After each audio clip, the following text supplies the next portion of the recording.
tátou jsi v kontaktu normálne? Odpustili sme si, samozrejme on je ten typ človeka, ktorý sa nezmení nikdy, čiže ja som ho teraz, on žil dlhé roky v Nemecku a po strašne dlhé dobe som mu zavolal, že kámo, že nevidel si svoju vnúčku mŕte dlho,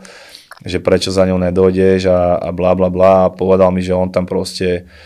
zostane sám a že nikoho vlastne nezaujíma, tak ja, že dobrá, však keď my nezaujímame teba, jak máš ty zaujímať nás, tak ja pre teba spravím jednu vec, dojdi sem, vybavím ti tú prácu. Keď som bol malý, on ma strihával, tak som mu vybavil vlastne to, že mám kamošov barberov, u ktorých som mu zaplatil kurz, kúpil som mu tools, ktoré potrebuje na strihanie a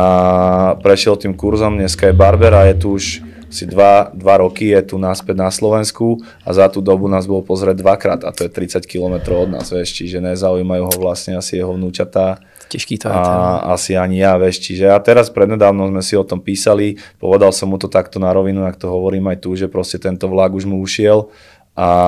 že som čakal trochu iný prístup, keď som ho vlastne dostal z toho Nemecka naspäť sem.